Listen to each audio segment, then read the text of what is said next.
अब एक काम करते हैं, थोड़ा लॉन्ग टर्म की बात करते हैं। एएसके हेल्थ सॉल्यूशंस के सीईओ वैभव सांघवी बिग मार्केट वॉइसेस में हमारे साथ जुड़े हैं। वैभव के पास फंड मैनेजमेंट में 2 दशक से ज़्यादा का अनुभव है और रिस्क एडजस्टेड रिटर्न्स में काफ़ी अच्छी पकड़ रखते हैं। आइए समझते हैं उनसे कि वो इस समय क्या रणनीति अपना रहे हैं। वैभव जी, गुड मॉर्निंग। एक अच्छा मूव रहा है ये मार्केट के लिए। एक एग्जिट पोल के बाद एक फाइनल आउटकम वाले दिन थोड़ी नर्वसनेस आई, एक शायद उसने कुछ डिफरेंशियल क्रिएट किया, उसके बाद मार्केट में वापस वन वे रैली हुई, हम ऑल टाइम हाई पर आए। यहाँ से अब आगे के लिए क्या व्यू रखें, स्पेशली जो नए इन्वेस्टर्स हैं वो क्या व्यू रखें इस समय? अनुज, आई थिंक हमने काफी अच्छी काफी वॉलिटिलिटी देखी है लास्ट मंथ में। गोइंग फॉरवर्ड जो मुख्य पहलू रहेंगे या मुख्य मार्कर्स रहेंगे, फर्स्ट ऑफ ऑल बजट एक बहुत ही बड़ा इंपॉर्टेंट इवेंट है। ये सेट करेगा कि डायरेक्शन की अगले 5 साल इन terms of the economic policies कैसी रहेगी। हालांकि हमें लगता नहीं है कि इतना कोई फेरबदल रहेगा, और हमें लगता है कि कंटिन्यूड सप्लाई साइड फोकस बना रहेगा। एट द सेम टाइम थोड़ा कंजम्पशन में पॉसिबिलिटी है कि उसमें कुछ एनकरेजमेंट करने के लिए we may see some smaller steps. अगर बजट फिस्कल डिसिप्लिन को अडियर करता है और लॉन्गर टर्म फिस्कल कंसोलिडेशन के मैप पे चलता है, तो हमें लगता है कि ये रैली कंटिन्यूड रहेगी from a medium to long term perspective. और second, from a global perspective अगर हम देखें तो ब्याज दरें की मूवमेंट कैसे हो, क्योंकि हम देख रहे हैं कि फ्रॉम अ ग्लोबल पर्सपेक्टिव एक बाजू ईसीबी है, वहां से हमें ब्याज दरें थोड़ी घटती हुई दिखाई दे रही है, और बैंक ऑफ कनाडा से भी हमें घटती हुई दिखाई दे रही है। Eight the same time Japan थोड़ी बढ़ोतरी की बात कर रहा है। सो काफी मिक्स सिग्नल है ग्लोबल इंटरेस्ट रेट सिनारियो के हिसाब से, और यूएस स्टेटस को जमाए रखे हैं। जब भी हम देखें कि ये अगर वीकनेस आती है from a US economy perspective और ब्याज दरें घटने की बात आती है, तो हम एक अच्छी इनफ्लो देख सकेंगे emerging markets on an overall basis. तो ये दो इंपॉर्टेंट मार्कर्स रहेंगे नेक्स्ट 6 मंथ्स के लिए, मार्केट की डायरेक्शन को डिटरमाइन करने के लिए। ओके। आपने एक चीज़ कही कि कोई बहुत ज़्यादा फेरबदल होने के चांसेस कम है, क्योंकि ये इस बार एक कोalition गवर्नमेंट है, वो एक मार्केट का रिस्क था। क्या अब मार्केट उस रिस्क को पूरी तरीके से इग्नोर कर रहा है, क्योंकि वापस अब डिफेंस रेलवे स्टॉक्स में वापस एक मूव आने शुरू हो गए हैं? और दूसरा सवाल, आपका क्या व्यू होगा इन स्टॉक्स पर? क्या आपके पोर्टफोलियो में है डिफेंस रेलवे स्टॉक्स टाइप के स्टॉक्स? सी आई थिंक जब हम पीएसयूज की बात करें तो हम काफी टाइम से मेंटेन कर रहे हैं कि हम डिफरेंशिएट करेंगे दो तरीके से। वन, कि जो स्ट्रक्चरल रिफॉर्म्स ओरिएंटेड पीएसयूज है, या दूसरी तरफ जो cyclicality driven kind of PSU में जो रैली हुई है। हम फोकस करेंगे स्ट्रक्चरल रिफॉर्म्स के के साइड। और जब स्ट्रक्चरल रिफॉर्म्स की बात करते हैं तो डिफेंस एक डेफिनेटली एक ऐसी थीम है जहाँ पे मेक इन इंडिया को बहुत ही अच्छा महत्व दिया जा रहा है। उसमें काफी रिफॉर्म्स हो रहे हैं और उनको एनकरेजमेंट प्रोत्साहन दिया जा रहा है। सो हमें लगता है कि वो थीम पे बढ़ते बढ़ते आई थिंक रहना चाहिए on a medium to longer term perspective. But जो सिक्लिकलिटी ड्रिवन है, हम उसको अवॉइड करेंगे। लेकिन वैभव जी, अगर मैं जून के शुरुआत से लेके जून के ऑलमोस्ट अब अंतिम छोर तक आते आते अगर कोई बिगेस्ट डिसअपॉइंटमेंट, कोई निराशा अगर बाजार के हाथ लगी है, तो वो है मॉनसून के अब तक के नंबर्स, जो कि काफ़ी कम है, सब्सटेंशियल डिफरेंस है। ऐसे में आपका निफ्टी एफएमसीजी पे व्यू क्या है इस वक्त, और स्पेशली बैंक्स पर भी इस मद्देनज़र? आई थिंक वीरेंद्र, अपन जब फोकास्ट हुई थी मॉनसून, तो एक एक्सपेक्टेशन था कि the first half of the monsoon थोड़ी वीक रहेगी, बट फ्रॉम ग्रेजुअल पर्सपेक्टिव वहां से पिकअप होना चालू होगा। तो अगर एफएमसीजी इंडेक्स या जो भी इंडेक्स ये इसके मध्य चलते अगर समझो करेक्ट हो रहे हैं, तो एक अच्छी अपॉर्चुनिटी मिल सकती है उनको लोअर लेवल्स पे एक्यूमुलेट करने के लिए। बट ओनली कैविएट इज के जो नतीजे आएंगे, नतीजों के बाद ये स्पेस में देखना चाहिए। तब तक के लिए जस्ट वेट एंड वॉच, अच्छे लेवल्स भी आ सकते हैं।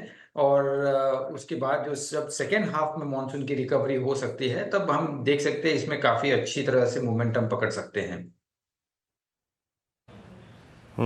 अच्छा, आपकी वीकेंड पे जो स्टडी थी वैभव जी, स्पेशली एसेंशियल के नंबर्स के बाद उनकी जो कमेंट्री रही, आईटी स्टॉक्स में मूव तो आया, लेकिन वो एक टिपिकल इंट्राडे मूव था, वो प्रॉफिट टेकिंग में कन्वर्ट हो गया। अब अगले महीने ऑलमोस्ट सेकेंड वीक से आपका अर्निंग सीजन शुरू हो जाएगा, किक स्टार्ट हो जाएगा। निफ्टी आईटी अभी भी बहुत, अगर आप देखें, लोअर ट्रैजेक्टरी से प्लेस्ड है। आप लोगों ने आईटी में कोई सिलेक्टिव बाइंग करी है क्या, और व्यू क्या है इस वक्त आईटी पे, स्पेशली एसेंशियल के नंबर्स के बाद? हमें ये एक सेक्टर टर्न अराउंड सेक्टर लगता है, जहाँ पे हमें एक कंफर्ट है वैल्यूएशंस का। सेकेंड, हमें लगता है कि बिजनेस मोमेंटम और बिजनेस में बॉटमिंग आउट दिख रही है।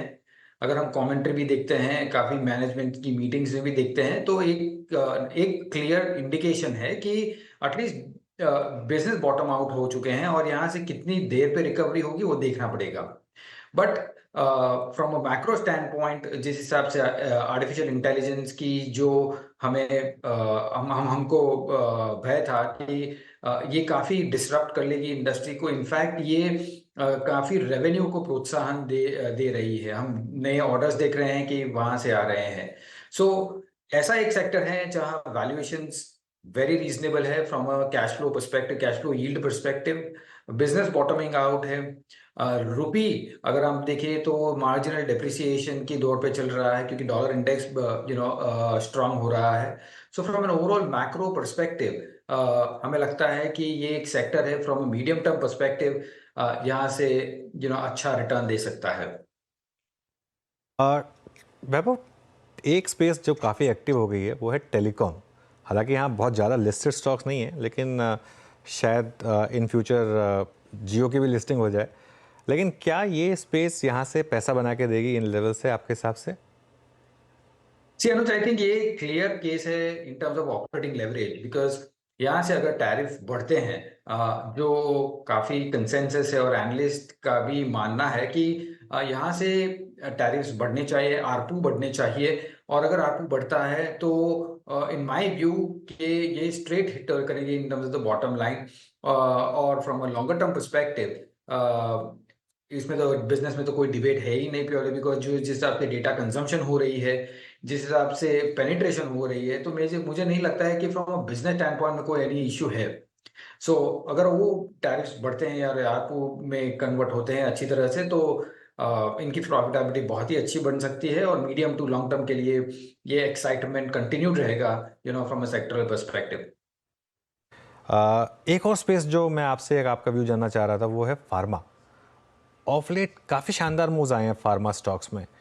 इसका क्या कारण है, और क्या आपके हिसाब से ये कंटिन्यू करेगा? आपके पोर्टफोलियो में है क्या फार्मा स्टॉक्स? ओवरवेट हैं आप या अंडरवेट हैं यहाँ पर? फार्मा हमारे लिए हमेशा बॉटम अप ड्रिवन सेक्टर रहा है, क्योंकि हर एक सेक्टर की, हर एक स्टॉक की यूएस एफडीए साइकिल अलग है, या हर एक स्टॉक की अप्रूवल साइकिल अलग है। सो जिस हिसाब से अपॉर्चुनिटी कहाँ यूएस में फोकस है, डोमेस्टिक में फोकस है।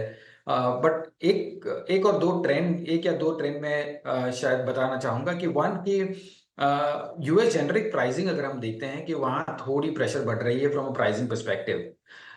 सेकेंडली, हमें लगता है कि डोमेस्टिक इंडस्ट्री, जो डोमेस्टिक फार्मिंग, डोमेस्टिक की बात करें, तो यहाँ प्राइसेस हालांकि स्टडी है, या वॉल्यूम ग्रोथ एक है जो जहां आपको कंसंट्रेट करना है। अगर वहां जिधर भी बढ़ोतरी होती है, जहां ब्रांडेड डोमेस्टिक सेल्स बढ़ रही है, हमें लगता है वो कंपनियां हैं जहां हमें ध्यान देना चाहिए। सो काफी बॉटम अप ड्रिवन सेक्टर है, तो ऑफ कोर्स एक्सपोजर्स तो रहेंगे both on the long side and the short side. But from overall sectoral view अगर हम बात करें, तो काफी न्यूट्रलिश है। इस बीच बैंक निफ्टी करीब 51,334 पे रिकवरी देके आता हुआ। और मैं एक बात जो यहाँ पे कहना चाह रहा था वो ये कि एचडीएफसी बैंक ने एज ऑफ नाउ, आज की सॉफ्टनेस ने भी शुक्रवार के स्विंग लो को नहीं वायलेट किया। 1655 पे ट्रेड करता हुआ एचडीएफसी बैंक का। लेकिन वैभव जी, लास्ट वीक जो काफ़ी डिस्कशन का केंद्र रहा वो थे केमिकल स्टॉक्स, उनके मूव। हमने तो विशेषज्ञों से बात भी करी, उनका ये कहना था कि शायद अब वो चाइना की डंपिंग, जो कि बीते एक साल से अगर आप देखें पूरे प्राइसिंग को अगर आप देखें एनवायरनमेंट को ख़राब कर रही थी, वो अब कम हो गई है। वहाँ की खुद लोकल डिमांड जो है वो आई थिंक वो डंपिंग इश्यूज़ को कुछ समय के लिए रेस्ट्रिक्ट करेगी। आप लोग अर्निंग्स का वेट करेंगे या फिर आप लोगों ने कोई कॉन्ट्रा कॉल ली है केमिकल में? नहीं, of course I think Virendra, ये सेक्टर लास्ट 1 साल में काफी टर्मोइल देख चुका, टर्बुलेंस देख चुका है। और अगर हमें कोई भी साइंस मिलते हैं कि जहां डी स्टॉकिंग हो रही है या इन्वेंट्री क्लियर अप हो रही है, तो ये सेक्टर में पॉसिबल है कि एक टैक्टिकल ट्रेड बन सकता है on the upside. So it is the sector is interesting, but we are still waiting कि ऑन ग्राउंड चैनल चेक्स के हिसाब से इन्वेंट्री की क्या सिचुएशन है, प्राइसिंग की क्या सिचुएशन है, चाइना में क्या हो रहा है। सो काफी वेरिएबल्स है इसमें, बट एक इंटरेस्टिंग सेक्टर बन सकता है फ्रॉम अ ट्रेड पर्सपेक्टिव।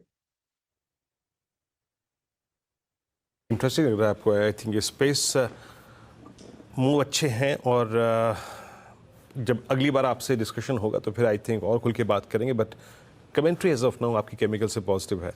अच्छा, बहुत नज़दीक अब हम बजट के हैं वैभव जी, लेकिन इस बजट से पहले भी अगर आप कैपिटल गुड्स को देखें तो एक सब्सटेंशियल मूव आ चुका है, बड़ा रन अप आ चुका है। लिविंग आई थिंक एल&टी के बाद, एल&टी में मेरे ख्याल से जब लास्ट रिपोर्टेड अर्निंग्स थी उसके बाद से ही सॉफ्टनेस थी।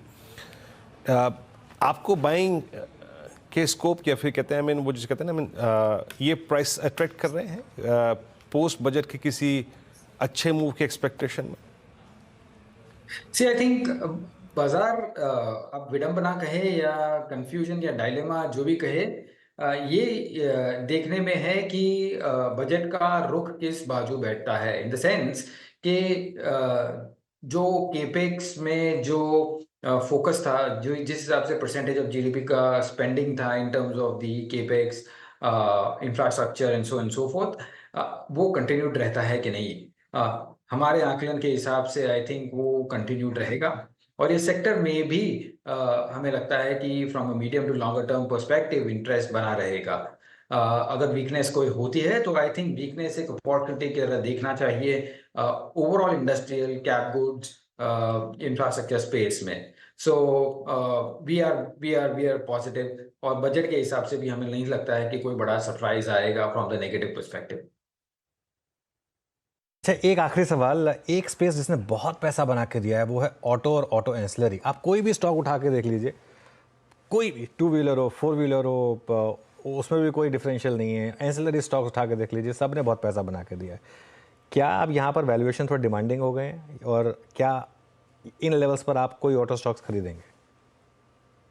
ऑफ कोर्स ध्यान रखना चाहिए, auto at the end of it is a cyclical sector. हर एक सेगमेंट अपनी साइकिल में चलता है, और हमें लगता है कि अगर हम ट्रैक्टर्स की बात करें या सीवीज की बात करें तो probably towards top of the cycle चल रहे हैं। एट द सेम टाइम पीवीज में भी हम थोड़ी सॉफ्टनेस ऑफ डिमांड देख रहे हैं, बिकॉज जिस हिसाब से हर एक मॉडल में डिस्काउंट्स इंक्रीज हुए हैं लास्ट क्वार्टर में, हमें लगता है कि यहाँ पे थोड़ा प्रेशर है। Lastly, from an input price perspective as well, हमें लगता है कि जिस हिसाब से मेटल प्राइसेस ऊपर आए हैं ओवर द लास्ट क्वार्टर, उससे थोड़ी इफेक्ट पड़ेगी from a margin perspective. From a consensus basis अगर हम देखें तो काफी एलिवेटेड मार्जिन लेवल्स की फोकास्ट की हुई है। सो पॉसिबिलिटी है कि यहाँ पे डिसअपॉइंटमेंट आ सकता है। The only caveat here is के रूरल जब स्ट्रांग हो रहा हो, तब एक स्पेस जहाँ इंटरेस्टिंग बन सकता है वो है 2 व्हीलर्स।